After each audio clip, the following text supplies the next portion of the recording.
So have you really thought about what goes into your morning cup of coffee? Have you ever taken a look at the back of your coffee creamer to see what's actually inside the bottle? Well, if you do take a look, you might be surprised to find a number of chemicals, oils, and artificial flavors. But don't worry, Laird Superfoods is here to help change that. Laird Superfoods started in 2015 when big wave surfer Laird Hamilton was looking for a coffee but couldn't find one on the market that met his standards. Laird started experimenting with his own morning coffee nearly 2 decades ago, and he found that when he started adding fats, like coconut oil, he had amazing energy throughout the rest of his day. And eventually, when he felt like he had perfected his recipe, he started sharing it with friends in the surf community, and now he is sharing it with all of the rest of us through Laird Superfoods. And Laird doesn't just make coffee, they also offer functional superfood creamers, instant lattes, prebiotic greens, and a variety of snacks and supplements full of wholesome, plant-based ingredients to keep you charged for wherever life takes you. Are you ready to feel more energized, focused, and supported? Go to lairdsuperfood.com and add nourishing plant-based foods to fuel you from sunrise to sunset. Use our promo code GOPODCAST at checkout to save 15% off your purchase today.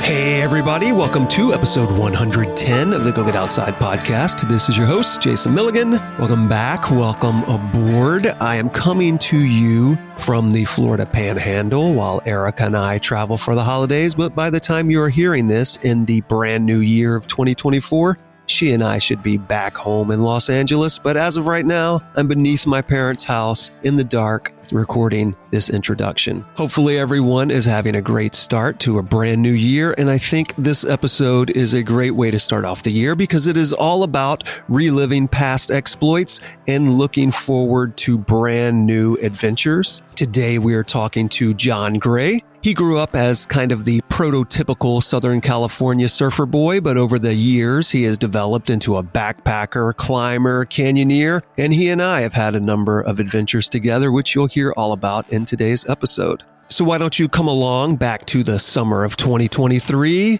in a dark park in Redlands, California, so you can listen to John Gray and I sit around talking about climbing trips, water skiing adventures, building home gyms during COVID lockdowns, and what at that point was his upcoming expatriation to the Philippines.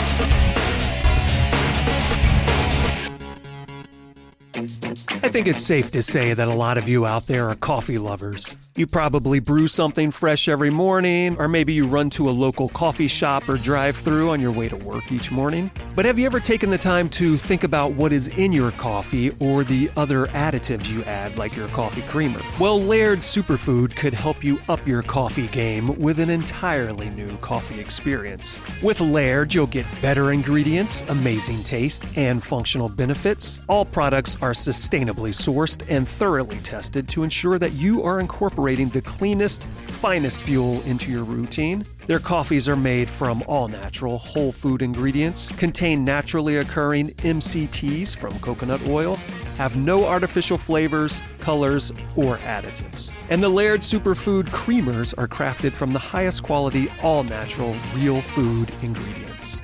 Are you ready to feel more energized, focused, and supported? Go to lairdsuperfood.com and add nourishing plant-based foods to fuel you from sunrise to sunset. Use our promo code GOPODCAST at checkout to save 15% off your purchase today.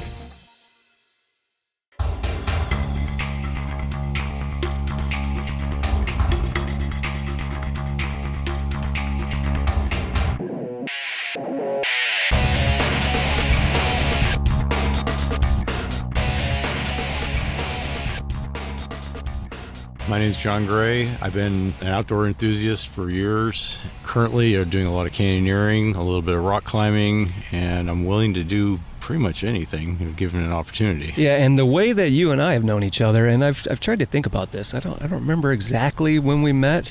No. Or how long ago it was, but we came together through that canyoneering meetup group that was a big thing around here for a good decade or so. Right. But I know you were doing a bunch of stuff before that. So let's run back to little bitty John Gray. All right. Where'd you grow up? Were you an outdoor kid? Were you not an outdoor kid? How'd you eventually transition into that stuff? So, all right. So let's go all the way back to, I think you said it earlier, 1962. Is that what you said? 65. 65. That's right. 65. Sorry, I was making you 3 years older. Let's go all the way back to the wonderful year of 1965 and talk about, if you could describe in detail the actual birthing process. Yeah, I remember that. No, yeah. Tell us about where you grew up and what your childhood was like. Sure. I grew up in pretty much in Orange County most of my life. And that's Orange County, California. Correct. Not Florida. Yeah, exactly. I was born in LA County. I've been in Orange County since I was probably 5 years old. Back then, I was an active outdoor kid, but I didn't play sports or anything like that. I always did the solo sports. Basically, I grew up and my parents had a boat, and we would go out to the Colorado River, Lake Mojave, and we'd go skiing every holiday. We would go out there camp and ski, and I got pretty good at it. I was actually thinking about competing. That's when the gas prices went through the roof, and kind of put a kibosh on that. From there, I started surfing when I was about 12. I was bleach blonde surfer kid. I was down at the beach at least 5 days a week during summertime and 3 days a week during school. I would purposely do things like take zero period PE, so I would be out by 2-something and grab a ride with one of my buddies down to Newport, and we'd go surfing. It was a lot of fun. Continued surfing for decades. I still surf occasionally.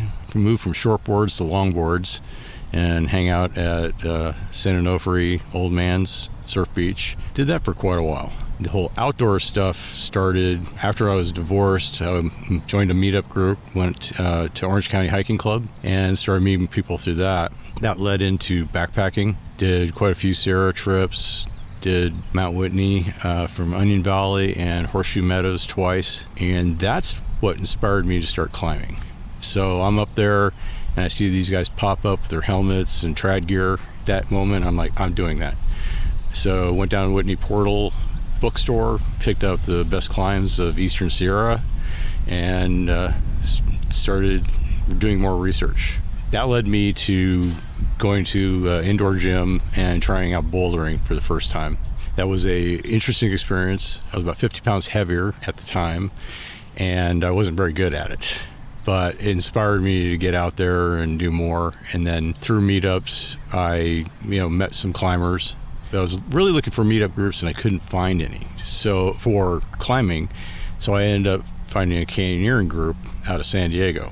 Kirk Beal was at the time, he was a canyon leader for ACA, and he was putting on some skills training classes. I got involved with that. So I ended up getting what Uber Adventures calls level 4 training through those people.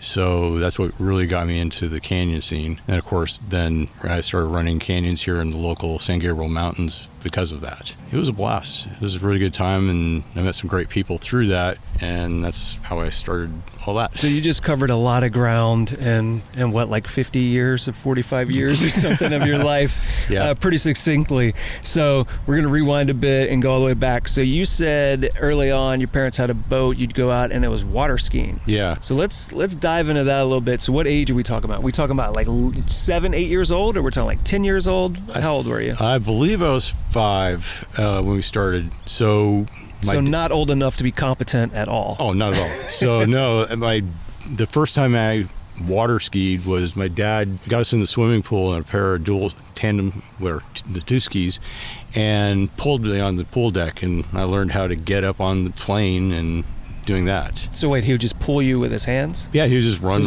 Yank the rope and then pull you across the pool? Exactly. It worked, and I learned how to ski because of that. From there, we ended up out at Lake Mojave again. I was pretty good. I was, skiing on two skis at the time for a little while, and then got up on a single ski from there, and I fell in love with it. And I was pretty brave, doing things like wake jumping, cutting, jumping. It was a blast. Part of the whole being out there, like Mojave, what we would do is take the boat out and we would camp on the shoreline, wake up in the morning to perfect glass, and go ski till about 10 in the morning till it got choppy, and then hang out on the shoreline and fish for bass and do stuff like that. So I'm not familiar with Lake Mojave, and I think most people have heard of the Mojave Desert, and they just assume, okay, well, it's hot-ass desert. How is there a lake there? So is this a natural lake, or is this a man-made lake? It's a man-made lake. So it's like a reservoir of some sort, or it's just a recreational lake? It's part of the reservoir systems for California, or the western U.S. Lake Mojave is right below the Hoover Dam, so Lake Mead. So it's just part of that water system. Oh, okay, right. So okay. Because most people are aware of Lake Mead and know of that. I didn't realize, or maybe I've forgotten, that Lake Mojave and that they're all part of that same. Right. Yeah, sweet. So right near Black Canyon. Exactly. And all of that stuff. Yeah, which is a great area. Yeah, it was awesome. Yeah, we would tend to be down more in the middle, the Cottonwood Cove area, central of the lake, and I think the lake's 20-some miles long. That's just where my parents liked going, so we ended up there most of the time. And so your parents have this boat, your dad drags you around in a swimming pool, and then he drags you around on the boat. My experience is, I've never done proper water skiing, but my experience is being put on like an inflatable donut or something, and typically what the parents or the adults try to do is see how much they can abuse the children before they fall off of that donut, right, and bounce across the water, the concrete water. Is that how your dad got you into water skiing, or was it a different approach? No, it was basically just get on it and ski, because my dad had experience and so did my mom, so it was kind of like they already knew what they were doing. No, we got out there and did our best and improved every time we went out, and eventually got to the point where it was I was looking to go into competition. So, and we're talking early 70s at this point. Yeah, it would be about, I would imagine, about 75 into the 80s. Oh, okay, yeah. So you did stick with it for a while then. Oh yeah. Yeah. So once you got into surfing, you didn't just turn your back on lake water. No, flat water. No, I would still ski today if somebody had a boat. Up to about 5 years ago, we were going out to Laughlin and wakeboarding, and I found out that it's a lot of fun. It's a different experience, and the jumping is a lot higher jumping, and you hit the water a lot harder when you're doing that. So, but yeah, I would continue doing it if someone had a boat. Yeah, I think the interesting thing too with your family starting you out around 5 years old is you're right at that age where you're maybe overly scared of some things, but also not aware of what you should actually be afraid of. I was more, I think I was just fearless and didn't know better. I never felt intimidated by the sport or any of that. So yeah, it was a good time. So you said you almost started competing, or you did a little bit. My parents and I were talking about doing it, and that's when one of the gas crises hit. I can't remember which one, but gas went from probably under $1 a gallon to $2 a gallon or something like that at the time. So it was cost prohibitive. Right, just made it impractical to take out the boat. Yep, exactly. And so if your parents were getting you into these activities on the boat, was that like your primary outdoor activity with your family, or did you have a family that was like more interested in various sorts of pursuits like that? The skiing was basically it. I mean, we were active in the sense that you get out and walk in neighborhoods and things like that, but we never really were like hiking and doing any of the stuff I do now. So your dad was a boat guy, and that was the draw. Yeah, exactly. Right. I think a lot of dads are boat guys. Mm-hmm. Exactly. There's something about boats that attracts fathers in particular. So you said a buddy of yours helped you become a surfer. Because I know for me, like growing up in Louisiana where there was no surfing whatsoever, I was aware of it on TV, and I thought it looked like the coolest, most awesome thing. And I wanted to be a surfer, and I pretended I could talk like one. But besides going to the beach in the panhandle of Florida growing up, where there wasn't crazy surf and no real surfing opportunities, right, there was no like surfing in my life. And even once I moved out here, it took me a while to finally give it a try. But you clearly had better access. Did you just decide to give it a try because it was there, or was it one of those things that like suddenly was all over television, or your buddy got super into it? Like, what was the thing that made you say, oh yeah, let's give that a try? One of my neighbors was selling a 6'8" big wave board. It was way too big for me at the time, and I bought the board and I was like, okay, now I gotta go use this thing. And I had some friends that were surfing. I conned my dad in to take me down to the beach and all my buddies, and just got better at it. And then during the summertime, my dad worked down at Hoag Hospital in Newport Beach. And we lived in Villa Park, which is a town near Orange, city of Orange. And anyway, he would take us down to the beach in the morning when he was going to work, and we'd hang out all day, and then he'd take us back home. So we were down there 4 or 5 days a week, and it was great. It was an awesome time. So the thing about surfing is that it's notorious for like this cliquish attitude, right? Where certain people think that they have the right to certain beaches and other people shouldn't be allowed there. Fights break out in certain beaches. And there are other beaches where people are totally cool and they don't care if beginners are there. Yep. Did you encounter any of that? Because we're talking about, you said you're about 10 years old or so. Mm-hmm. Did you encounter these bullying tactics where people were trying to throw you off your beaches, or did you find it very welcoming, or were you going to the right beaches where it wasn't an issue? Yeah, since I was in Newport Beach, it was a pretty welcoming place. There's no localism, really. Obviously, you have to learn the etiquette of how to catch waves. You know, if somebody's on it first, you don't take off on them, things like that. Never got any altercations. It was pretty mellow. You know, there's places like Palos Verdes where they would slash your tires if you were caught out in the waves. They throw rocks at you from the cliff. None of that stuff happened for me. It was always pretty friendly. How was your experience going out the first time? Because I find with surfing, I think it's one of those things where people go out and they're like, wow, I'm better at this than I expected, or this is way harder than I thought it was going to be. I was pretty terrible at it. Was out there paddling and catching waves, but... And you said you were on a board that was too big for you anyway. Oh, yeah. Right? Yeah. Basically, so it was a big wave board called a gun is the style. So it was really skinny. So it was not very forgiving. It's not like a longboard where you can paddle and catch waves and it's really sturdy, it's steady. No, this was more twitchy, and it took me a while to learn to get up on the board and ride. When you start surfing, the first thing that typically happens is you go straight and your nose goes under and you end up pearl diving and getting thrown off the board.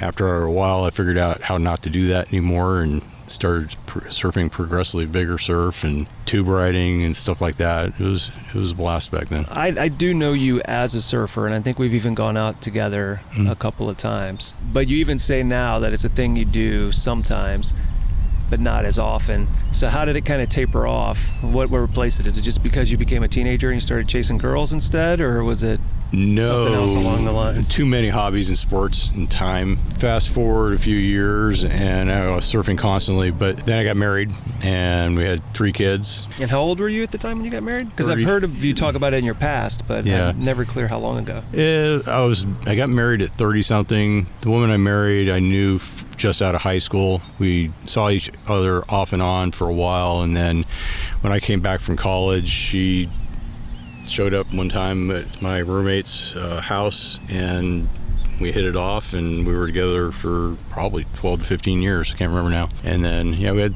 3 kids, 2 girls and a boy, and that was the biggest distraction for time-wise. Plus, at the time, I was working 60-hour weeks, and I did continue to surf. Probably once a week or so, we would go out, go at 6 in the morning, we'd hit the beach and surf before going to work. So I kept at it, but not as much as I'd like. That timeline totally makes sense then. If you're getting into surfing and other things, and then you get married, and then you have to raise 3 kids and work a many-houred full-time job, it totally tracks that your priorities are going to shift to that. Yep. But it sounds like priorities shifted again later back towards those things later in life. Was it triggered partly from the divorce, or was it something that came along before that happened? No, it pretty much was the divorce gave me all kinds of free time. At some point I had the kids 50% of the time, and then later on a lot less than that. So since I was looking for friends, friends kind of part ways when you get married, at least in my case they did. So I needed activity partners. So I went on Meetup, joined Orange County Hiking, and that led into all the outdoor stuff I do now. Yeah, what time period are we talking about here? Well, I would say it's probably about 15 years ago when I started with the hiking groups. Mm-hmm.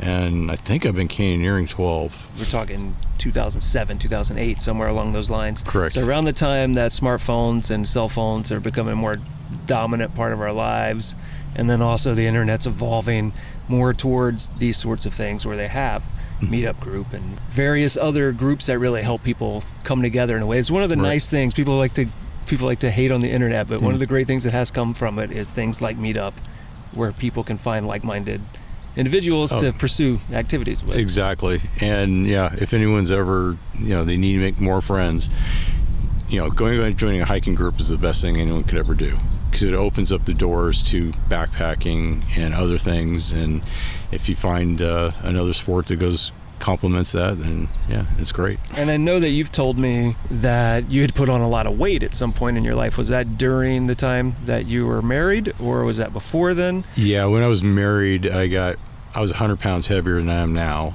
That mainly was because entertainment was going out to eat, and I had 3 kids, 2 in diapers at any time. I didn't get a whole lot of physical activity, plus I was working 12-hour days at least.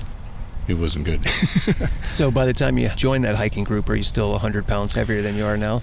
I got down just after the divorce. I lost a lot of weight fast. Probably lost 100 pounds right then, but then I put it back on and off going forward through the years, till the point where I started rock climbing and did Cat in the Hat at Red Rocks. I failed so miserably on the climb that I ended up getting full body whiplash, and I was pissed at myself for doing that.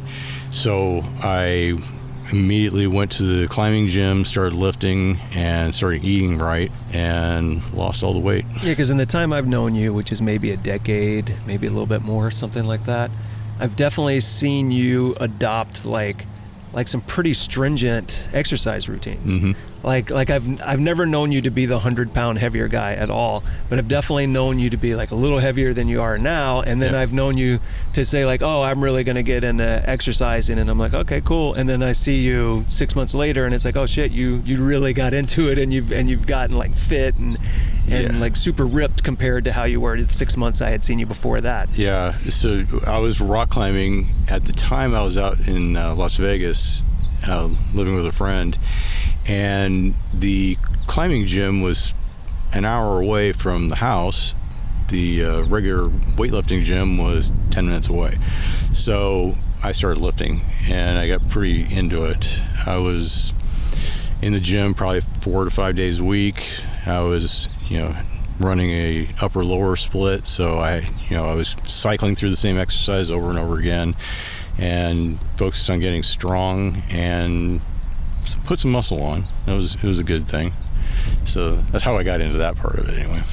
And it seems like you've pretty much kept to that. I'm pretty diligent. During COVID, I built myself a home gym, got 440 pounds of bumper plates, a squat rack, all the benches, built myself a pulley system out of rescue gear. I stayed with it pretty diligently, and the last couple months I've kind of slacked off because a move is coming up here in the future. I definitely do the exercise routines. It makes me feel better and makes me look better, so I've stuck with it. Yeah, and you mentioned building out the home gym during COVID, which is what everybody in the United States decided to do simultaneously. Right. So how difficult was it for you to build out that home gym? Because I could tell you, for me, just to acquire some dumbbells, some adjustable dumbbells, it took me something like 3 months to be able to find someone I could buy those. It was difficult. At the time, I built this pulley system out of rope. So I was doing pull downs, I was doing bicep curls, all this stuff, using some free weights and pulleys. So I kept shopping around, and prices were through the roof. I couldn't find anything, and I joined a Reddit group that would say, hey, here's the deal of the day of equipment out there. And somebody posted up this company, can't remember the name right now, Get RXD. It's a CrossFit outfit. Wait, maybe I'm thinking RTX. This is different from RTX. Yeah, basically they make gym equipment for CrossFit gyms. So it's, professional grade. It's like Rogue, just a different name. I got on there and someone said they've got stuff. I went on there, I bought my barbell plates, squat rack, all that at reasonable prices, and had it shipped to me within 2 weeks on a giant pallet. So I scored. Yeah, you got lucky. Yeah. I was so desperate at one point, I started looking on Craigslist, which I don't even think people use anymore. And I was finding these weird-ass things in LA where the address would be like some empty warehouse somewhere. Yep. And they'd be like, we have 500 dumbbells, show up and pick from the selection. And I'd call, and sometimes it'd be like a dead number, and then other times they'd be like, yeah, sure, we're open between like these weird hours. Yeah. And I gave up on that stuff pretty quickly, but that's how desperate it had gotten. So back then, people were going on Rogue's website, and they were buying up as many weights as they possibly could, and they were reselling them. Let's say they've got them for $1 a pound plus shipping, whatever. They would charge $2 a pound for that equipment. So they were scalping, making money like any entrepreneur should. So that's why it was really hard to get equipment, because the professional scalpers they weren't stealing inventory, they were buying up the inventory before the street person could do it. What I ultimately ended up with, and they have nothing to do with this show, and they're giving me no money, I'm just gonna name drop them because I love the product. Are you familiar with Core Home Fitness? Have you come across them? No, I haven't. So I bought their dumbbells, and they're the adjustable kind. They go from like 5 pounds to 55 pounds or 60 pounds or something like that. But what's nice about them is, how some of these adjustable ones are all oddly shaped. Yeah. And like the balance is all weird on them as you adjust the plates. Yep. So this one, they're round plates, they're pretty flat. And to make the adjustments, all you do is rotate the handle. Oh yeah, that's cool. So within seconds, you can go from whatever you want, from 5 to 55, you just rotate like a few times and lift it up, you're good to go. Right. The balance shifts a little bit based on which plates are on, but never drastically. Right. And so they're the closest thing I've come across to just straight up dumbbells. Right. Instead of like these wonky ass dumbbells that I've seen, like those, I don't remember who makes it, but there's one where they're like rectangular shaped. Power blocks. Yeah, those are terrible. I have them. Do you like them? I like this fact that they don't take a lot of space. If you get the right kit, you can get them up to 90 pounds. It would be more convenient to have real dumbbells, because you can just go grab a 20 off the rack and grab a 25 off the next, versus pulling a plastic pin out, putting a new weight around it and slapping the pin back. It's not the best, but they work. Yeah, because I remember trying those at someone's house one time, and I forget which weight it was, but there's one where basically you just end up with the plates on the furthest ends and nothing in between. Oh, yeah. And the balance was so weird. Now, these grow as, basically they're like a nesting doll. So the middle is your, let's say, 20 pounds. And then if you want to add 10 more pounds, you drop it into the cradle and you grab one more weight plate, and then you put the pin in and lift them. So they grow exponentially larger. So when I'm like rowing with 90 pounds, it's pretty huge, bulky looking weight. All right, so on a scale of 1 to 10, 1 being don't ever buy these to 10 being absolutely go out and buy these right now, where are you for those particular weights? I would say probably an 8. I would say buy them. Okay, that's pretty good. Yeah, because they don't take much room. The entire 180 pounds of weight takes up probably 2 foot by 3 foot. It's great for if you're in a small gym or working out in the house. Do you remember what weight range they cover? Basically, I think it's 15 to 90. My set. Yeah. Okay, so that's pretty good. They go pretty high up. Yep. So the Core Home Fitness ones I have, they go 5 to 55. Okay. So you can't get to the higher weights, but the ergonomics I think are super good. So I would give them a 9. Oh, that's awesome. I don't think I would give anything a 10, but yeah, I would give them a 9. And since we're masturbating over exercise equipment right now, describe the pulley system that you built. Is this like some shit where you took like a micro traction or something, or just a straight up pulley? And what'd you do? What'd you build? Okay, so I was long line slacklining in the park. So I would use 3-inch single pulleys, like a rescue pulley, and I took a 20-foot section of 9mm climbing rope, basically put a loop on the end with a, for a clip, and I would clip the weights on, and then I went and bought handles for it. single handle attachments, and I had lat pull downs with both sides and all that stuff. So it was basically like when you go to the gym, just like going to the gym. So did you attach these to your squat rack, or did you attach them to like the ceiling? Where did you attach the pulleys? Yeah, so there was a pull-up bar on the squat rack, so I would attach to that using some webbing. I would put them out in the middle when I wanted to use it, and when I didn't, slide them over the other side to get them out of the way. And it worked great. I mean, I definitely got stronger. First half of COVID, I got really strong doing that, and actually I thought I was going to lose strength, and I gained strength through that process. So, no, they were great. So one of the other things you mentioned was when you got into climbing. So you joined this hiking club, and so that was getting you out hiking and meeting new people. Yep. And you said at some point you decided to try out the bouldering gym. Which gym was it? It was a gym in Anaheim Hills. I don't remember the name of it. It's been so many years since I've been there. It was a small, kind of a hole in the wall. They had bouldering, and they had sport climbing on the roof in the gym. So you had to either be... What? Yeah. Describe what you mean by this. Like the ceiling? On the ceiling. Or on the roof? No, on the ceiling. So basically you climb the wall up. I would say it's probably 30-foot high ceilings in the place. You'd climb the wall up, sport lead, and then you'd go on these big juggy holds, and you'd go across the gym probably 50 feet. So it'd be like cave climbing, except instead of building out a bouldering cave, they just use the ceiling. Okay. Exactly. I never did that. I was never that good. I don't think I had the strength at the time. Was this one of those gyms back in the day where everything was tape-based? Yeah, that one was tape-based, and they also did really weird stuff. They would take like golf clubs and screw those onto the wall, and those would be holds. Oh, funny. So for people that don't know what we're talking about tape-based, people that are just used to modern gyms where they have color-coded holds that are very easy to recognize and follow. The holds would just kind of be multicolored anything. The color didn't matter whatsoever. It was just whatever the hold manufacturer decided, or whatever plastic they had available. Yep. And then they would take colored duct tape and place it on the wall underneath the holds.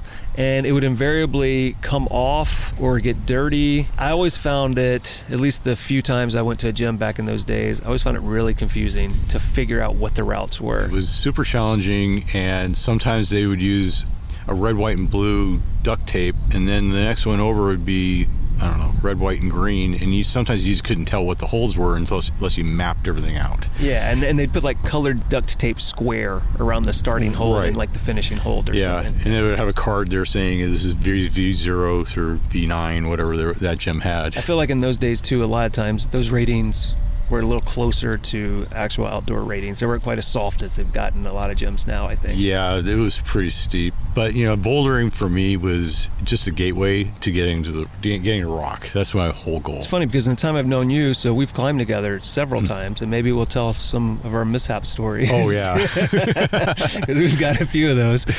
But I've never known you, I've known you to go to a gym and to go to a climbing gym, but I never knew you, thought of you as a climbing gym rat. And so it's interesting. I think this is the first time I've ever learned that you got introduced through the gym. I was solo, didn't know anybody that did climbing. For me, it was kind of a leap of faith. I'm going to do something I've never done before, had really no introduction other than those guys in Mount Whitney.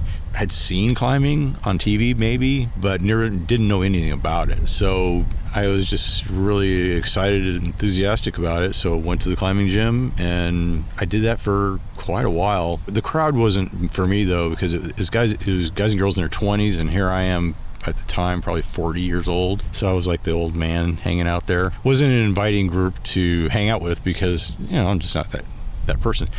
But the outdoor climbing, that's where I met everybody, the age appropriate, let's say. Turned out to be the best thing I could have done. Yeah, how'd you transition to outside from this bouldering gym? More than likely from canyoneering. So canyoneers and climbers cross-pollinate, and some people do both. I believe there was a trip to Point Doom, Malibu. I ended up going climbing there, and that was great. I really enjoyed that. Point Doom is, at least on the side where you would see the Statue of Liberty and the Apes movie. Yeah. So Point Doom, for anyone listening that doesn't know, you do know what Point Doom is because it's this area on the beach in Malibu area. What beach is that? That's it's like near Heather Cliff or something like that. But okay, so it's this beach that's well known. It has an area called Point Doom, and it's this prominence that's like right at the edge of the beach. And you can climb on the beach side and you can climb on the ocean side. And they have different routes.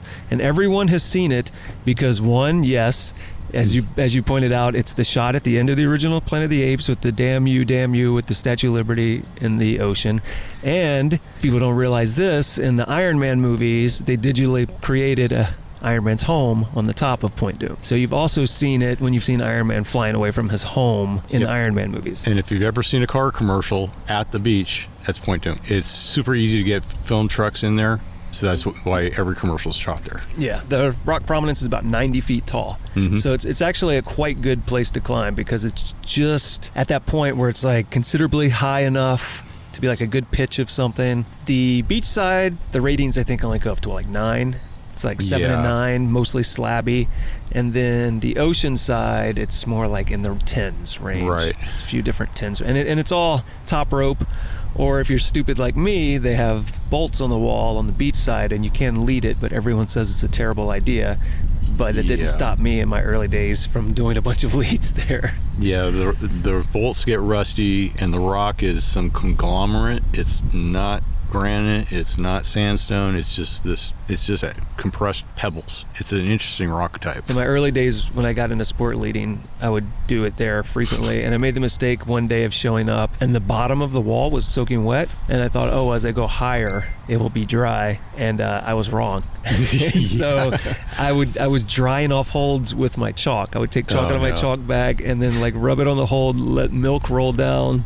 And the guy that was belaying me was a friend of mine, old business partner too. He didn't really know much about climbing, so he would have caught me, but I don't know if it would have been a great catch. Right. Yeah. And theoretically those bolts maybe wouldn't have held, but I think they would have held. Yeah. So you went out to Point Doom. Mm-hmm. You had a good time there with canyoneer people. Because I feel like at some point you and I met as canyoneers, and at some point we realized we were both climbers also. I wonder if that was because of Red Rock Rendezvous. Do you want to tell people about Red Rock Rendezvous? Because I think we both miss it a lot. Yeah. Red Rock Rendezvous was an event where climbers from all over the country would show up at a private ranch near Red Rock Conservation Area. Right outside of Vegas. Yeah, outside of Vegas. It was a combination of a giant party at night with bands and award ceremonies for the Sherpa that did Everest like 4 times, things like that would be going on.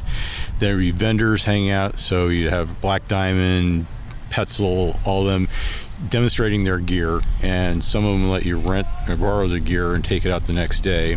It also had clinics going on, so you could, if you're a brand new climber, you could learn how to top rope, or if you been around a while and you wanted to learn aid climbing, you could do all that in this one festival. And they'd also have like adjacent things, like climbing adjacent things like map and compass or yoga. Yeah. Because even Erica, my wife, would go, she doesn't like climbing, she would go almost every year with me, and if she took clinics, she'd take like yoga or cleanup and like all these other clinics. Yeah, it was a blast, and unfortunately the Mountain Gear Mountain Gear had to stop doing it. I think Mountain Gear went out of business also. That too, so unfortunately that event hasn't happened in years, but I would love to go back if they ever do it again. And one of my favorite things about it too was that the field next to the event grounds was where they'd have us all camp, and so you just have the hundreds of tents. Yep. And so everybody would go next door to the grounds and participate in all the events, drink the included beer every night, and then we'd all make our way back to our tents in various degrees of sobriety or drunkenness. Right. And there were lots of really fun nights there, like the time I got strangers to see how many people we could squeeze into this enormous tent, and then it turned into be a whole lot of people. Yeah, it was a blast. You'd get to know your neighbors. Classically, it was held in March, which is like the windy season in Vegas, apparently. So you pitch your tent, and it would blow away. I mean, literally just tumble away like tumbleweeds. There'd be 10 tents, 20 tents against a fence. Yeah, or in a tree. Literally in a tree. I'd wake up sometimes and see a tent in a tree. Right, yeah. And then if you're unlucky when you were at the clinics or climbing the next day, it'd be just devastated when you came back. We would take our poles down and then throw rocks on top of the tent whenever we left. It was the kind of place where I would be in a dome tent and the tent would fold over so hard it would hit me in the face and pop right back out.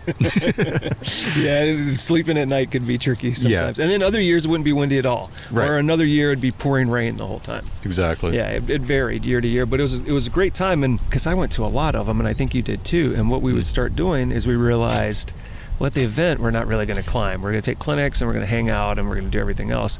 But we'll stick around a day or two extra when everybody's left and then go climb multi-pitch stuff in the park. Right, yeah. Which is my favorite thing about Red Rock. Yeah, if you haven't been to Red Rock, it's super beautiful. It's 15 minutes away from Vegas, pretty much. And it's sandstone, and I think it's just sandstone. And super high cliffs. You can do multi-pitch, sport and trad climbing there. And then you can just, do a crag day and go to the sport climbing areas. It's an awesome place. So how did you transition into multi-pitch climbs? Was it at Red Rock or was it a different way? Because for me, I had a guide one year at the Red Rock Rendezvous take me up a multi-pitch in Red Rock. And then from there, I started going out on my own. I think you were my first multi-pitch climb partner. Really? Yeah. Either that? Yeah, I think so. What route would that have been? Like physical graffiti or something? Might have been Cathedral Peak. No, really? No. Cathedral was not your first multi-pitch. I did a lot of trad climbing in J-Tree and stuff, but I think that was like single pitch stuff. Single pitch stuff, but I think that was my first multi. Interesting. So the way it all worked out for me, it was like 2010. I was like, I want to get into climbing. I'm going to take climbing lessons. And then they taught me like the basics. Mm-hmm. And then at some point I was like, I want to learn how to lead. So then I took like an REI class. Mm-hmm. And then that was sport leading. And then from there, I was like, I want to learn how to trad lead. I think I took some clinics at Red Rock and then just started to figure it out and meet other people and whatever. And then I took a multi-pitch, and I would take multi-pitch clinics. I would take whatever fucking clinic I could take at Red Rock. And then eventually it just all worked out. Yeah. So what was your process then? Did you do any of the courses, or did you just meet people that were helping to get you in? Because transitioning into leading is not as simple as like transitioning into top roping or bouldering. So basically, David Doucette, he was running a lot of stuff in J-Tree at the time, and we had some top rope days. This is around Christmas time, because I remember I bought my gear at a Christmas sale. We did a little bit of sport climbing, and then I transitioned directly into trad climbing. I went and bought a really cheap set of cams off of eBay. They're old, they needed to be restrung, but I wasn't using them for climbing. I just was placing them, learning how to set my gear, bounce testing it, making sure it all worked. And then I went all in and bought a single rack, half a rack, depending on who you talk to. I bought, 0.5 through a 6 set of Black Diamond cams. My first trad lead was at Dairy Queen Wall, J-Tree. It was like a 5.4, not very difficult, but that was my first trad lead. How long, like 40 feet, 50 feet? It was probably 60? It was half a rope length, so probably 30 meters. Okay, so like 100 feet? Yeah. Because my first trad lead was also a 5.4 in Joshua Tree. Yeah. And I quickly realized that it was going to be hard to protect certain parts of it, and I ended up running out a large portion of it. I think I put 3 pieces in like 40 or 50 feet. It was a little uncomfortable part of the way up, and then when I got to the top, I felt so great. I was so proud of myself. Oh, yeah. I started waving to other people on top of the rock. I was just like high off of the moment. What was your experience on the Dairy Queen Wall for your first one? Because it can be fucking terrifying.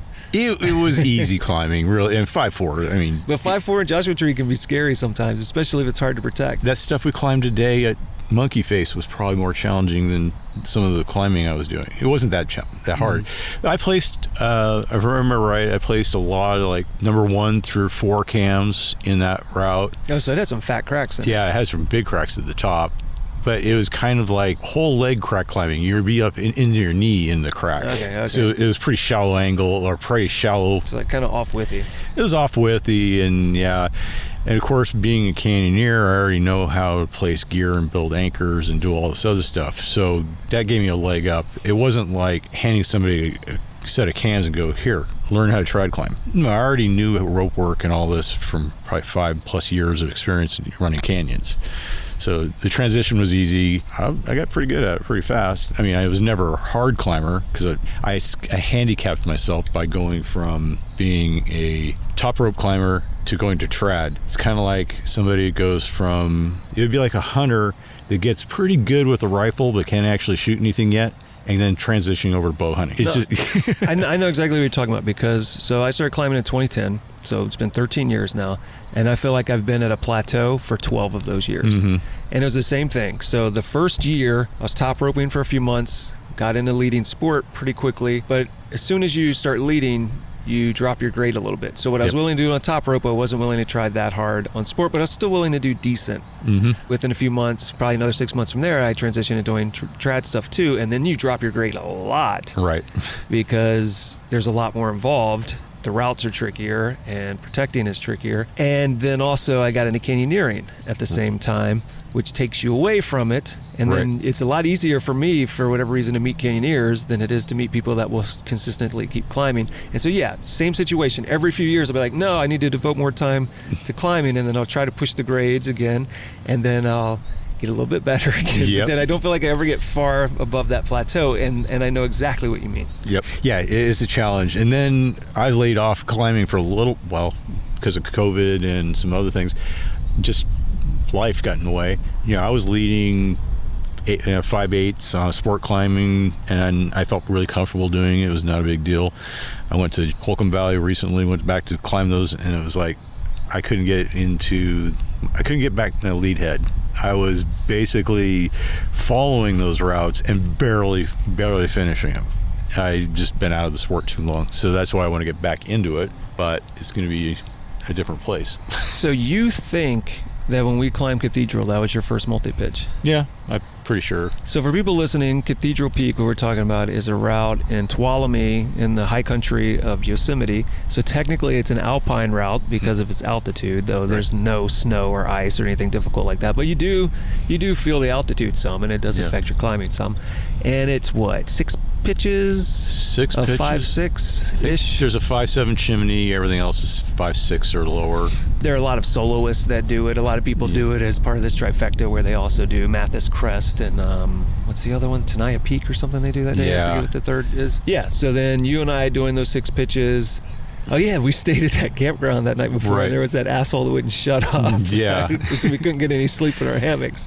And then we got up that morning, did that decent hike in, that climb, and then the hike out. The trickiest part about that route, I'll see if you remember this and agree, is the descent. Well, the hike off. It was a challenge. It was a challenge. Actually, the worst part was the summit on that route. Oh yeah. Tell us about that, because that thing's kind of tricky. That summit block. So you have 2 ways up. One is you go straight up over the top. It is pushing 5, 6, 7 grade, or you can go around the corner, and there's basically a little canyon type trough with 2,000 foot of exposure and no way to really protect it well. We went up that.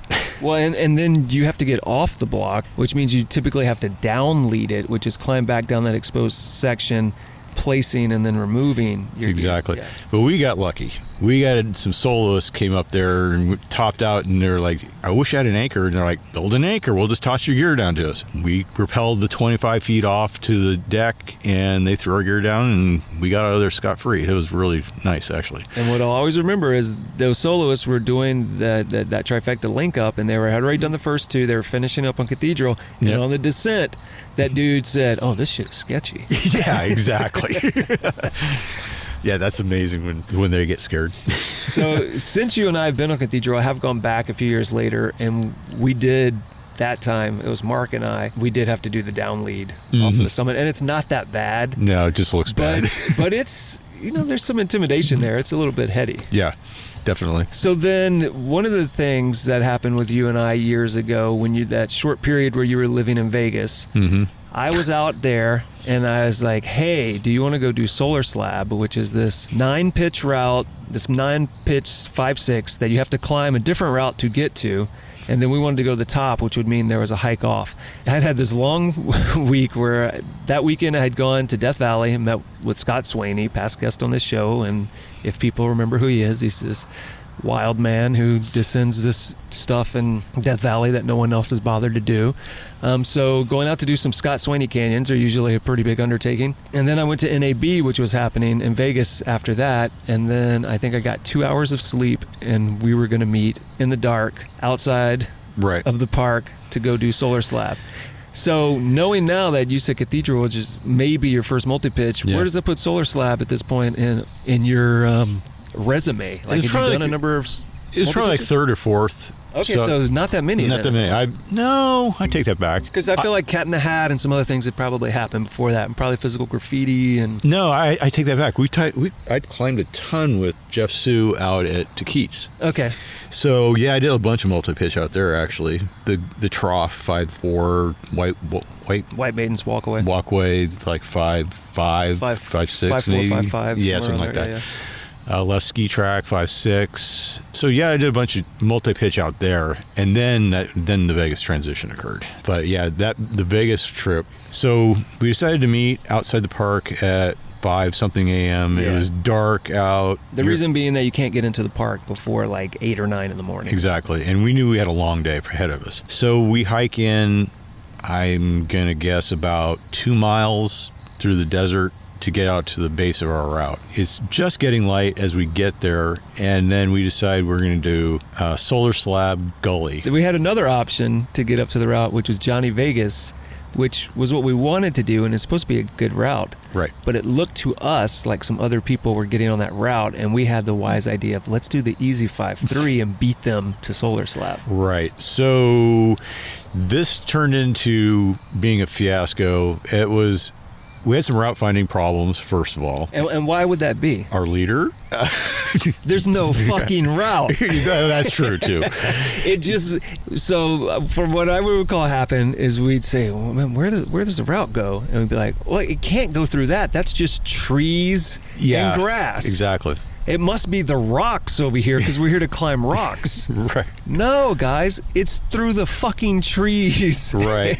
So basically, it's reverse canyoneering. Instead of going down on rappel, you're climbing up this brushy, awful thing.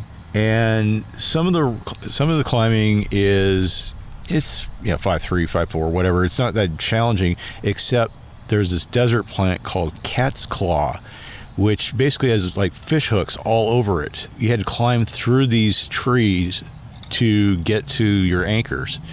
So it was miserable doing that. Yeah, we made it up. Took us forever. It took us 4 hours. Yeah. And I kept doing things like, it must be this chimney over here, and then I'd climb up the chimney and I'd be like, this seems pretty tricky.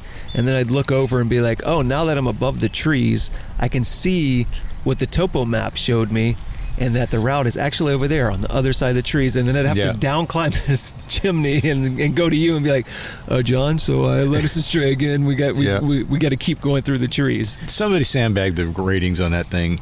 Supposedly it was a 5.3 route, 5.4. There were some 5.7 chimneys in there that were pretty tricky. Yeah, it was like 2 chimneys, and they were definitely the hardest thing in there. Yeah, exactly. We managed to get up to the top of this thing.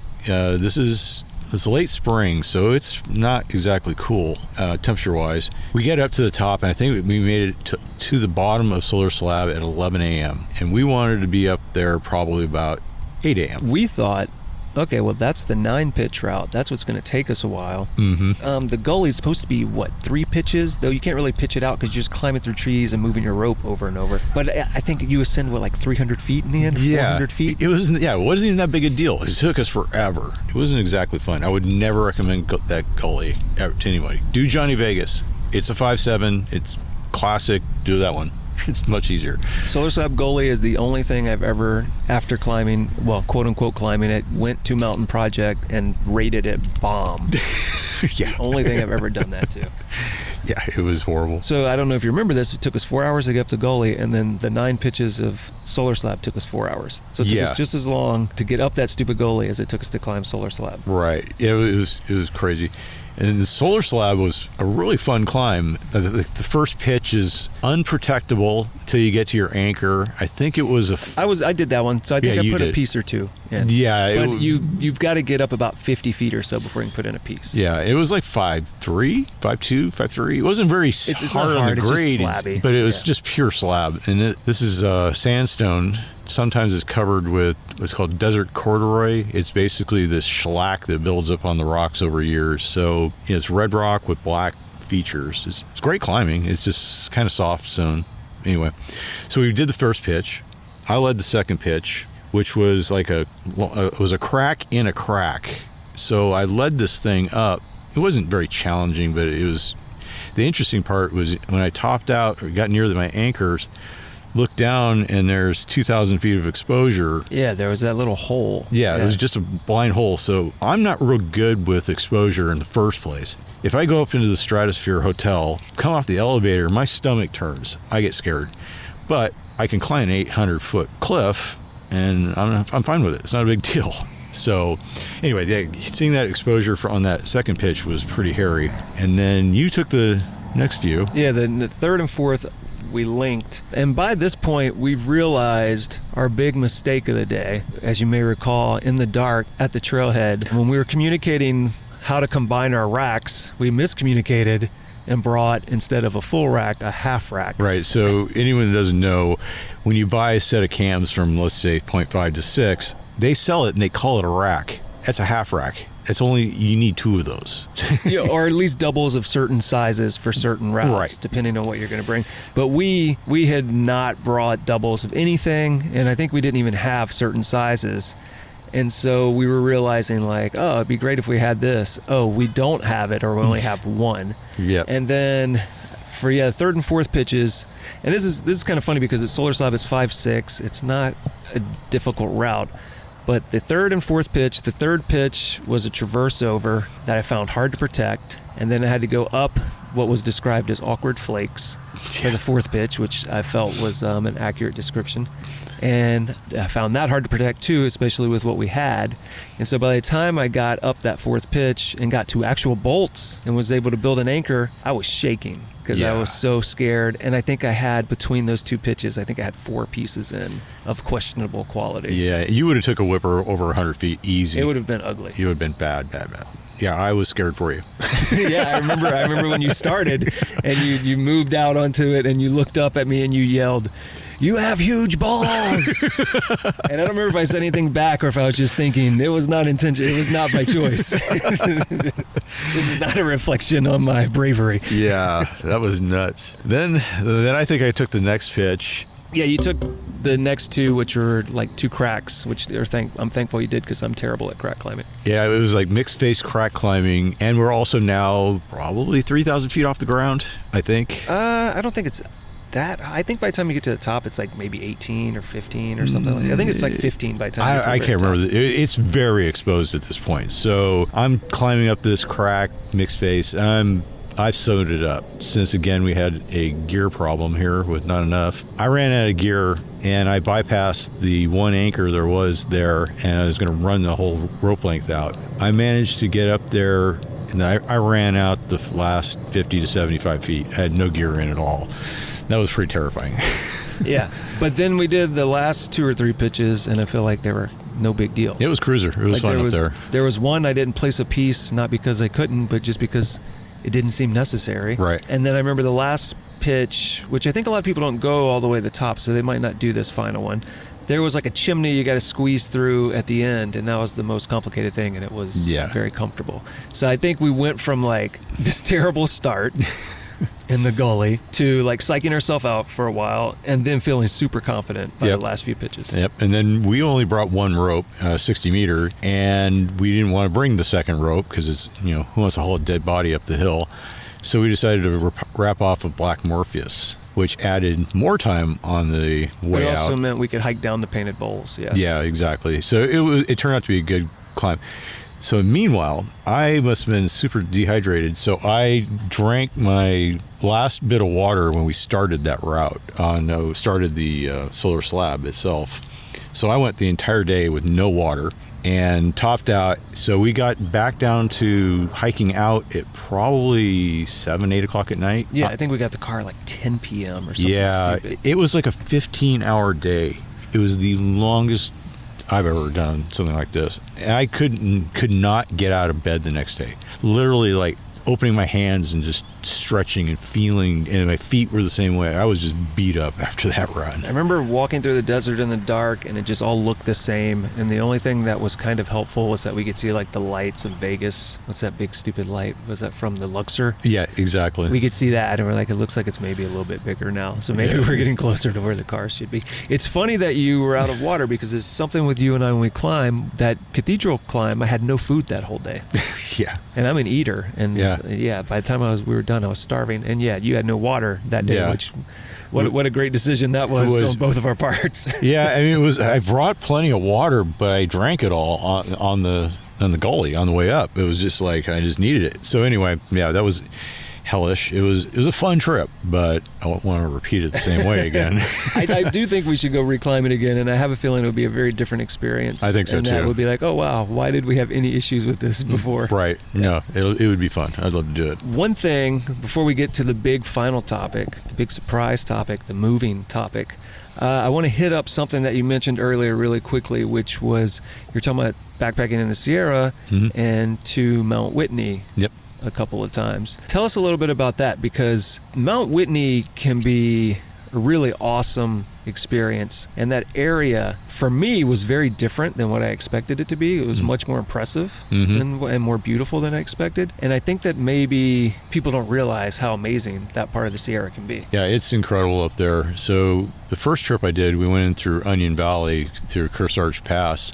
It's just an uphill climb, and I think it's about 11,000 foot is the pass. Yeah, so it's pretty like high up there. 11.3 or 11.5 or something. Yeah.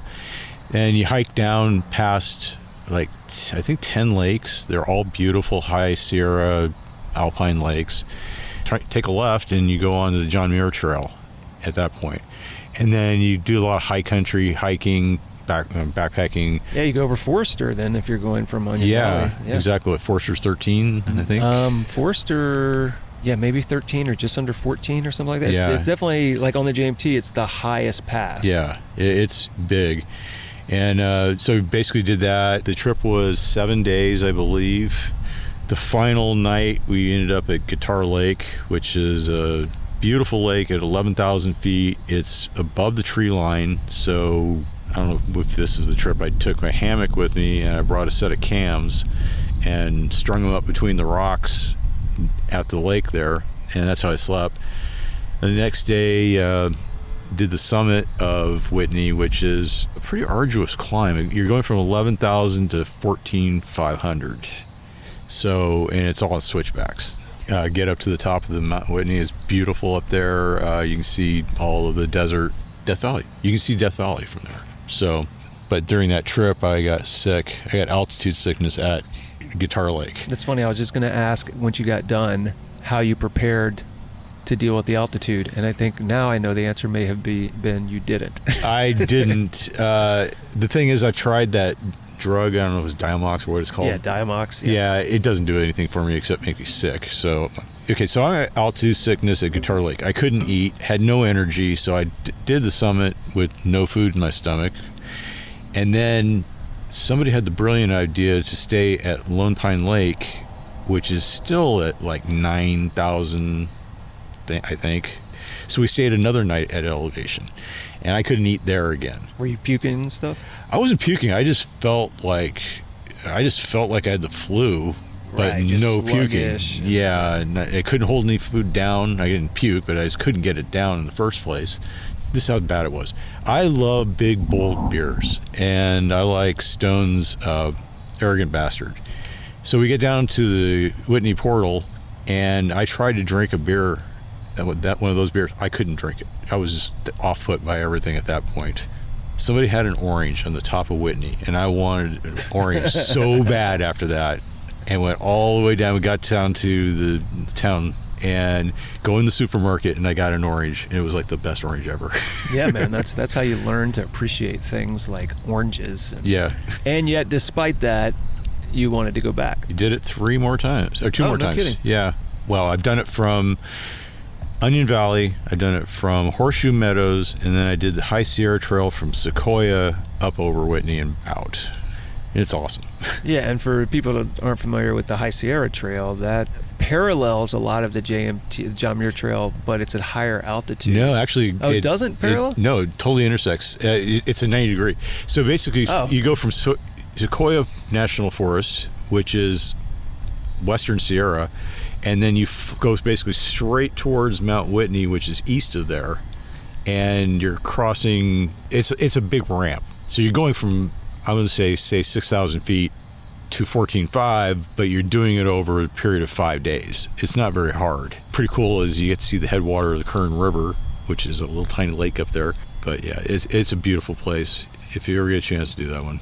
Yeah, that's one of the ones I'd like to knock off at some point in the future. And I will be headed to the Sierra, or I should be, assuming weather doesn't change everything, next Thursday. So, oh, awesome. So I should be getting to relive a section of the JMT between basically the sections that cross Silver and Selden passes. Okay, cool. In between Paiute and like Virginia Lake. That's awesome. Lake area. Yeah.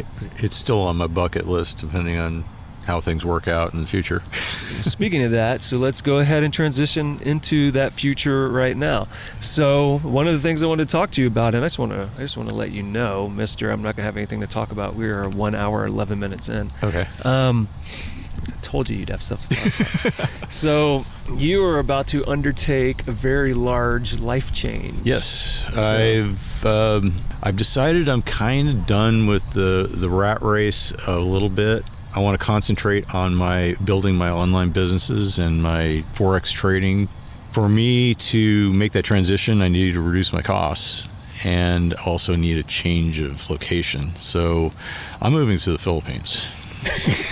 I like the way you built up, you explained what's going on, and then you just gave us a quick, I'm moving to the Philippines.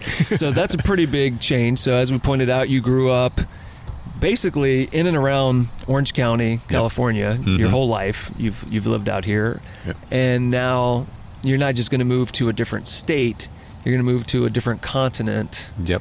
Probably as far from this continent, more or less, as you can get. Pretty much. Without going to Antarctica or something. Yeah. So let's discuss why the Philippines, because there are a lot of places you could have chosen. Yeah. Okay. So my history on travel is I've only been to Mexico. As a kid, we used to write notes for our friends and say, John has permission to go to Mexico, Mom. And we were 16. We were going down there all the time. I've been to Cabo, I've been to Mazatlan, and went to Monterrey, Mexico for canyoneering, which is a great experience. So anyway, that's my travel experience. So I know nothing about other countries, but I've seen a lot of good things online talking about the Philippines. Part of that is they speak English, first of all. That's the major draw for me. I can barely speak Spanish. If I was to try to learn a non-Latin based language, I think it would be a challenge. It's not insurmountable, but I want to be able to hit the ground running. So that's why I chose Philippines of all places. And the people are really cool. They're amazing. So I spent 15 days over there in March, I think it was, April. And just for people to know, this is being recorded in mid-July. Yeah, the people are amazing. I talked to a lot of people, but then, so I went to a waterfall on Cebu Island. The name escapes me at the moment. So I'm riding my scooter that I rented down there, and some guy yells out, "Do you need a guide for the waterfall?" I really probably don't need a guide, but sure, why not? Meet this guy. He gets one of his buddies. We go hike up to this beautiful waterfall area. There's monkeys in the trees. There's plush forest. Of course, it's got the palm trees and all the stuff that go with it. So we got up there. We do cliff jumping and stuff like that, which is an absolute blast. On the way out, I mentioned something about the palm trees, and they were telling me what the palm trees are about, what they do with the stuff, and I said, well, I've never had a fresh coconut in my life. They don't sell them in the States because of pests and stuff. And they're like, I'll take care of that. So we go down to his Sari store, which is kind of like a mom and pop version of a 7-Eleven. It's a convenience store that's very small.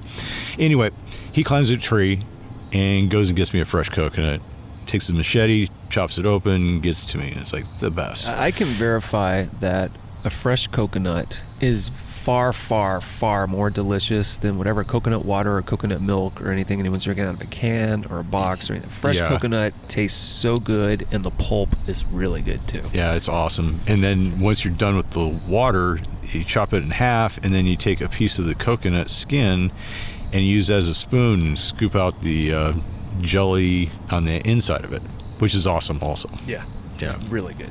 So anyways, we're hanging out there. One of the guys says, hey, you want to go swimming? So we walk across this 2-lane street, and we're swimming out there in the ocean. His kids, his neighbors, his family are all there. We're messing around. It was a great time. And then one of his buddies comes over and says, hey, you want to go take out the outriggers and go over to that Sandspit Island? So we hop on the boats and we go over there. We're chasing dolphins the whole way, taking videos. We're jumping wakes, each other's boat wakes and stuff. And they take me out to the Sandspit Island, which is probably 15 feet wide at this point and about 200 yards long. And I don't know which way the tide's going. One of the guys drops me off and says, "Hey, I gotta go get some gas. I'll be right back." He leaves me on this island by myself. I'm like, what the heck? This is a person you just met this day. Yeah, so exactly. He could be screwing you over if he really wanted to. Yeah, the tide's going down, fortunately. So that's a good thing. The island starts getting bigger, and then he comes back within 10, 15 minutes, which is cool. But anyway, we go back. We're, again, playing on the way home, chasing more dolphins and stuff. This is meeting a group of people that I didn't know several hours earlier, and they basically welcomed me into their lives. It was amazing. You don't get that here. You know, living in Southern California, the only people I get acknowledged by is the barista or the woman at the supermarket or man, and that's about it. And there people go out of their way to say hi and get you engaged in conversation. It's awesome. Yeah, so you spent 15 days there. I know you spent a lot of time on the beach because you're a beach guy. Yep. Anything you'd like to say about the beaches there? The tourist areas are really cool. They're the kind of places where, of course, there's bars and restaurants everywhere, and they're the kind of place where you can get a boat and they'll take you out and you can see the sea turtles and corals and whatever other animals, starfish. They take you around on these giant outrigger boats and take you around, which is really cool. But the tourist areas for me, as being a solo traveler, was not my idea of fun. So I got off the beaten track. I found a surf beach that I stayed in a hut, basically off the ground, like an A-frame type hut. And my view in the morning was looking out the window or the door frame, and there's a dream catcher and there's the beach and surf. It was like the coolest thing ever. That night I spent $20 on the room and dinner. They collected it at the end. They trusted me that much. There's a different level of way things are done there. It's just amazing. So I love it. That was part of the things that sold me on going there. Yeah, would it be accurate to say that this is maybe part of the thought? Like you're talking about sleeping in this beach hut, waking up and you're staring at the ocean, and these are the things you see first thing in the morning, which in a lot of the ways can be what certain people's like vacation or honeymoon is like. They have like a few days like that. Is part of the thought for you is, well, screw it. Why should that be my vacation or honeymoon if I can make my lifestyle that? That's a lot of it. I've been in Irvine for the last 5 years, and I've worked through COVID and all that, and I never left the house. If I really wanted to do that same lifestyle, I could do that there, except on the weekends, go to some fantastic beach that, you know, people would pay thousands of dollars to go see. I mean, I'm there. It's no big deal. And again, amazing people. So I can make friends over there with the locals or expats or whoever and do this stuff. So let's talk about how you're making this change. Mm-hmm. So you've got to leave here and you own a lot of stuff. Yep. What are you doing about that? Okay, so I made my decision on May 15th, basically. So at that time, I started putting all the stuff I could sell on Craigslist. My camera equipment, my e-bike, anything that had any value to anybody else, I started listing it all. And I've sold quite a bit of that stuff. I still have a little bit more to go.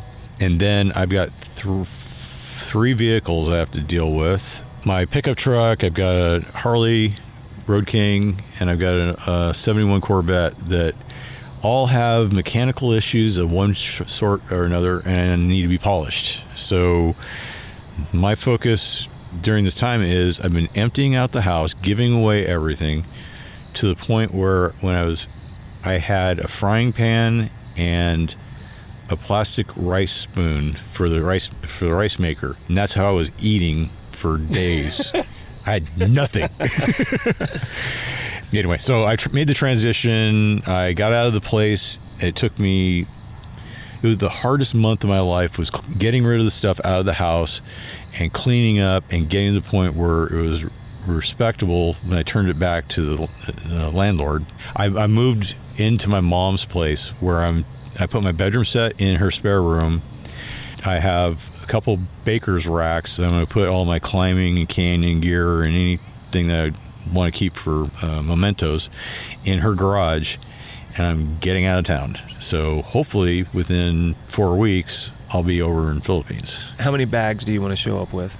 I'm going to have a 65-liter pack. That is it. And so if it doesn't fit in that pack, it's not going with you? It's not going, because the challenge is I don't know where I want to stay. So far, I've been to Cebu Island and Palawan Island. They're completely different. Palawan's like rice paddies and water buffalo if you're not in town. It's an amazing place. Cebu's more big city. So now I'm going to go over to Manila, and there's a section called GBC. I don't remember what it stands for. It's kind of like the Beverly Hills of Manila. So I'm going to go check that out. And it's reasonably priced and all that for Americans. So I'm going to go check that out, see if that's where I want to be. And if I don't find that's the place, I get my backpack and go on to the next place until I figure out really where I want to be. Yeah, so let's talk about your plan once you get there and what your overall goals are. Yeah, so the plan obviously is you show up there in Manila and get my feet on the ground and understand what's going on there. So I'm also working on my online businesses and YouTube videos and Forex trading. So I need to buckle down and spend my days doing that stuff and evenings.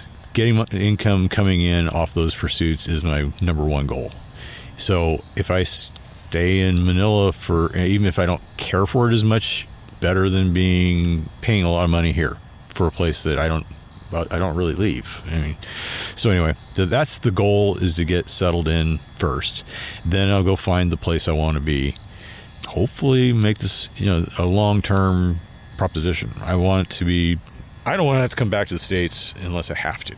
Let's put it that way. And is part of the goal, once you get there to the Philippines, to start traveling to other areas in Asia and maybe elsewhere? Oh yeah, I'm definitely going to take advantage of the cheap airfares. I think it's like $100 round trip to Thailand. You can go, anywhere in Asia is pretty inexpensive once you're there. So yeah, I'm going to take advantage of all that. If I find out I like a different country, I end up there. Who knows? Or I could maybe at some point say, you know what, South America. I have no idea. Nothing keeping me in one spot. What do you think the change will be in your cost of living immediately? It's a huge change. I don't even want to say how much my rent was here, but in Philippines, if you want to live on a reasonable budget and not in GBC, you can live for $1,000 very comfortably, including travel insurance and all the stuff that comes along with it. If you have $3,000, you're a king. You can get the biggest house you want. You can get, pretty much anything. It's really inexpensive to live there. So do you think it's a kind of difference where 1 month of your life here can get you 3 or 4 or 5 there? Definitely. Yeah. Yeah. And the thing is about being an online business, I should be able to make $1,000 a month pretty easy. $2,000 if I pay my taxes, but that's pretty easy to do. So I think it's going to be really cost effective to live there, and all the upsides of cool people and cool places and different culture. Will your businesses still be considered U.S. businesses, or will you establish them as Philippine businesses? No, they'll be U.S. businesses. So you'll still be responsible for U.S. taxes. Right. Unfortunately, I didn't think ahead, and it'll be California taxes, which is outrageous. But then again, depending on how successful I am at it, if I'm just surviving over there, it's not very much in taxes. If I hit it big like I'm planning on, then I'll figure out something else out. Well, also, if you're living large, if you're bringing in big bucks, you could afford those taxes because you won't need as much of the money to survive. Exactly, because Forex is the most scalable business you can ever do. Tell people what that is. Foreign exchange is trading, let's say, U.S. dollar versus the British pound. Just like if you look at a stock chart, there's trends. Basically, when the banks need to move money from one currency to another, they buy and sell. There's market manipulation just like there is in any other thing. But for me, Forex moves every single day. It'll trend up, down, or do nothing every day. I first started learning how to read charts on cryptocurrencies, and they do nothing or they go straight through the roof, or they go straight down, and there's nothing in between. You can't predict trends. So that's why I trade Forex. You're going to be leaving the place you know, where you've spent all of your life. Mm-hmm. You'll be leaving all the people you know. Mm-hmm. You're going to be leaving most of the stuff you've owned. Yep. You're going to be going to a place that you've only spent 2 weeks in. Yep. And you're going to try to start a new life there, Yep. which hopefully you'll be very successful at.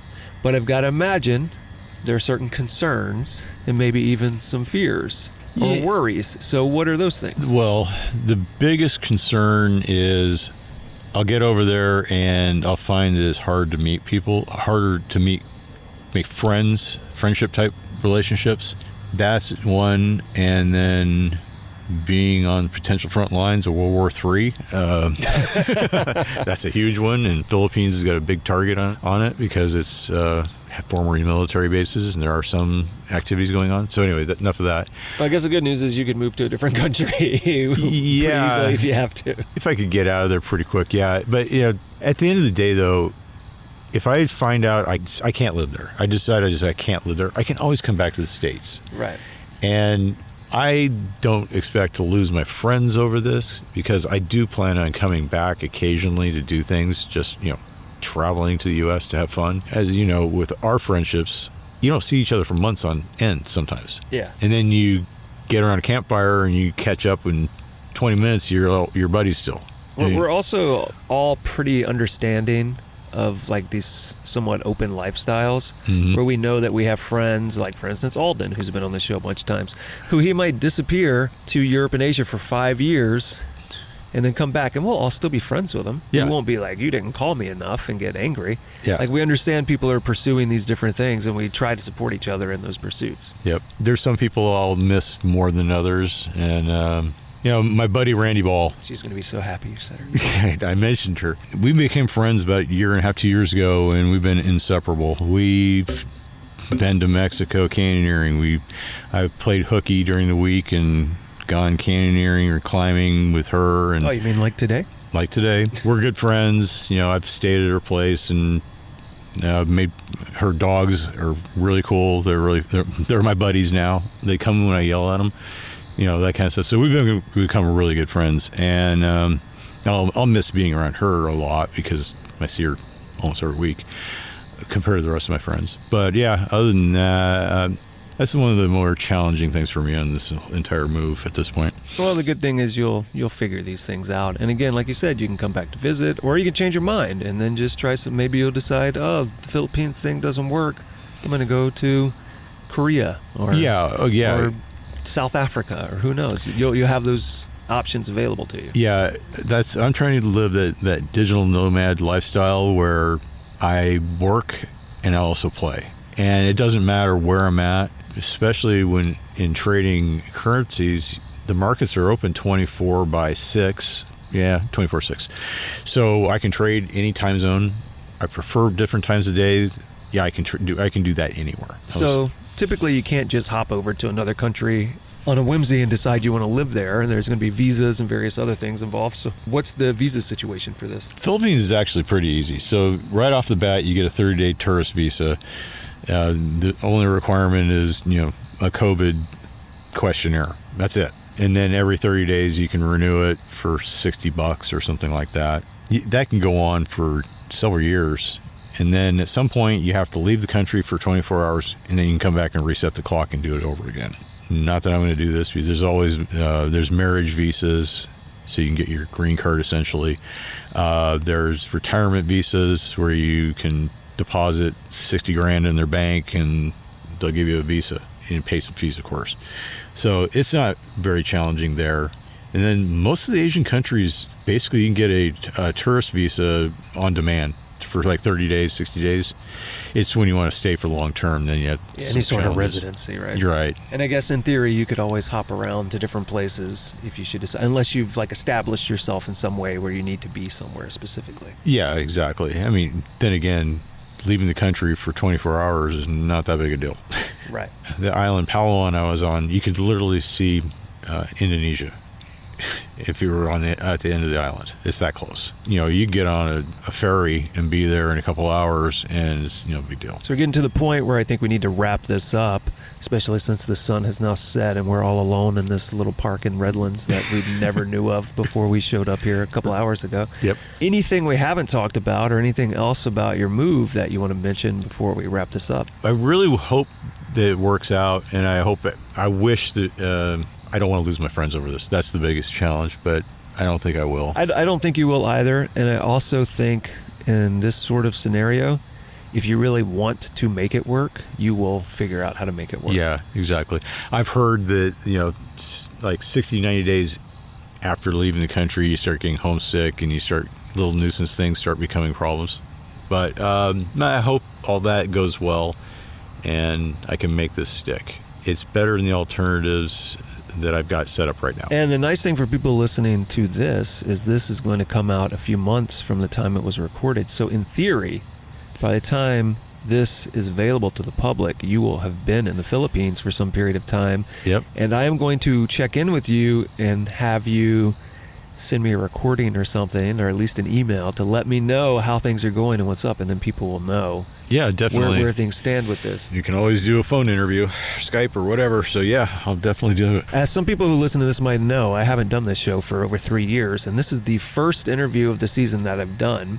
So this is the first time I've pulled out these mics to do on these interviews in over 3 years. And until like a few minutes ago, I forgot that I always had this final question. Is there a final thought you'd like to leave everyone with before we go? I wish everyone the best, and I hope that we can all come together during these challenging times with, we got wars, we got politics that are rampant, and I hope everyone can, come together and act as a civil society.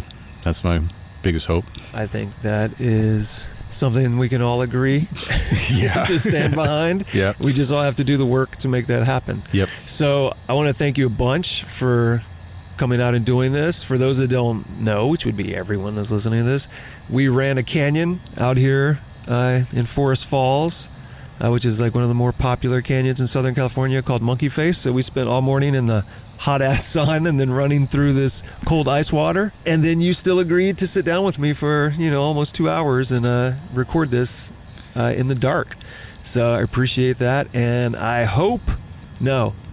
know you can make this Philippine thing work. And I look forward to hearing about what's going on. And what I most wish for you is a year from today, I talk to you and you say, best decision I ever made, whether you're still in the Philippines or you've moved somewhere else or whatever's going on, whatever you decided. But I hope you say, best decision I've ever made, took hold of my life and decided to guide it where it wanted to go, and everything's fallen into place, and this was great. I hope to be able to give you that update. I'm pretty sure I will.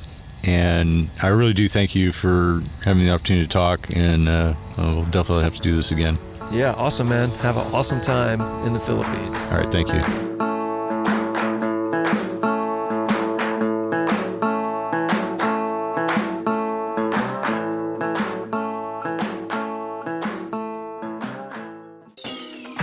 So if you're listening to this show, I know that you know that hydration is important. But hydration isn't just for super active activities. We need to stay hydrated all the time. I bet that when you are at work or when you're on a long road trip or you're traveling across country or across the world and you're spending a lot of time in airports, I bet you're not hydrating yourself enough. So yes, we know that hydration is important. It's important at all times, and that is what Liquid IV is here to help you do. And Liquid IV comes in a bunch of delicious flavors, 12 to be precise, including things such as sea berry, strawberry lemonade, lemon lime, pina colada, watermelon, strawberry, passion fruit, and it goes on. One stick of Liquid IV in 16 ounces of water hydrates you 2 times faster and more efficiently than water alone. And you want to know why? It contains 5 essential vitamins: B3, B5, B6, B12, vitamin C. It has 3 times the electrolytes of leading sports drinks, made with quality ingredients, non-GMO, and free from gluten, dairy, and soy for anyone with any sort of dietary restriction. But here's the thing that I think I like the most about Liquid IV. They are dedicated to equitable access to clean and abundant water across the world. So they're partnering with leading organizations to fund and foster innovative solutions that help communities protect both their water and their futures. To date, Liquid IV has donated over 39 million servings in over 50 countries around the world. Real people, real flavor, real hydrating. Get 20% off when you go to liquidiv.com and use code GOPODCAST at checkout. That's 20% off anything you order when you shop Better Hydration today using promo code GOPODCAST at liquidiv.com.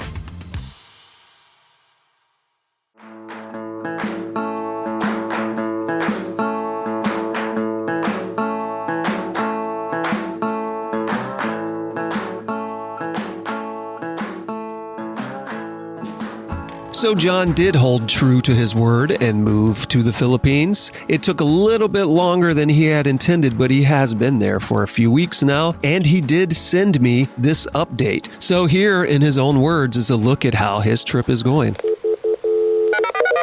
Since our last discussion on November 25th, 2023, I made my move to the island of Cebu, Philippines, where I took up residence in a fishing town named Moalboal, known for tourist swimming with sardines, snorkeling, and diving. This was the culmination of 5 months' effort to downsize my possessions. I sold or gave away everything except a few small appliances and my outdoor gear. The hard part was fixing up a 1971 Corvette, which had not been started in decades. The Corvette took months to get started and running due to impossibly stuck bolts, a cascade of part failures due to lack of use, and having to order parts online and waiting. Fortunately, the car sold in hours once finished and posted online. When everything was finalized, I made the move with very few plans, except for hotel reservations in Cebu City for 2 nights and a goal to end up in Moalboal. Once recovered from jet lag, I hopped on a 3-hour bus ride with a 65-liter backpack, a book bag of electronics, high hopes, and headed to my new home. Once arriving in Moalboal, I then set myself up with temporary lodging while I got my bearings. Before the trip, I was introduced to Vladislav Steklak through mutual friends, who has lived in town for 4 years and guides local canyons. Once I arrived, we met for a beer and hit it off. Since then, we have done several exploratory trips to find new canyons, descended a previously undocumented canyon, and ran a few technical canyons south of town. These canyons feature warm water, jungle conditions, and many opportunities for first descents. Moving to a new country with only an exploratory trip under my belt has been a bit of a challenge and has been lots of fun. I look forward to branching out and seeing more of the country and the outdoor activities it offers. And with that, we have come to the part of the show where I invite you all to go to our website, gogetoutside.com. Look for this, episode 110 with John Gray, and there you will find photographs of his past adventures and photographs of his life now in the Philippines, and links to everything we talked about in today's show. And if you would like to get in touch with us here at the show, there are a number of ways you can do that. You can send me an email, jason@gogetoutside.com, or you can send us a text or leave a voicemail at 818-925-0106. And as always, I want to plead with you to go to your podcast purveyor of choice. Make sure you are subscribed, rate, and review the show, but most importantly, please share it with someone who you think would enjoy it. And just a reminder that at our website, gogetoutside.com, there is now that help out page that details all of the ways you can help out this show, including going and subscribing to our new YouTube channel. Next time on the show, come back January 16th for a conversation with Randy Ball. You may recognize her name because she was mentioned earlier in this episode. So we're doing a twofer. We've got the John Gray episode that you just listened to, and then his good buddy Randy Ball is coming up in 2 weeks. And spoiler alert for that, she is also undergoing a move to a new place, though not across the globe, only across the country. So you'll hear about that. You'll hear about her life as a mother, climber, canyoneer, and cancer survivor. So come back for what I think is a sincerely inspirational episode and a great thing to put a kick in your ass and make sure you're still working on your New Year's resolutions or goals or however you like to look at it. So come back January 16th for a great conversation with Randy Ball. See you then.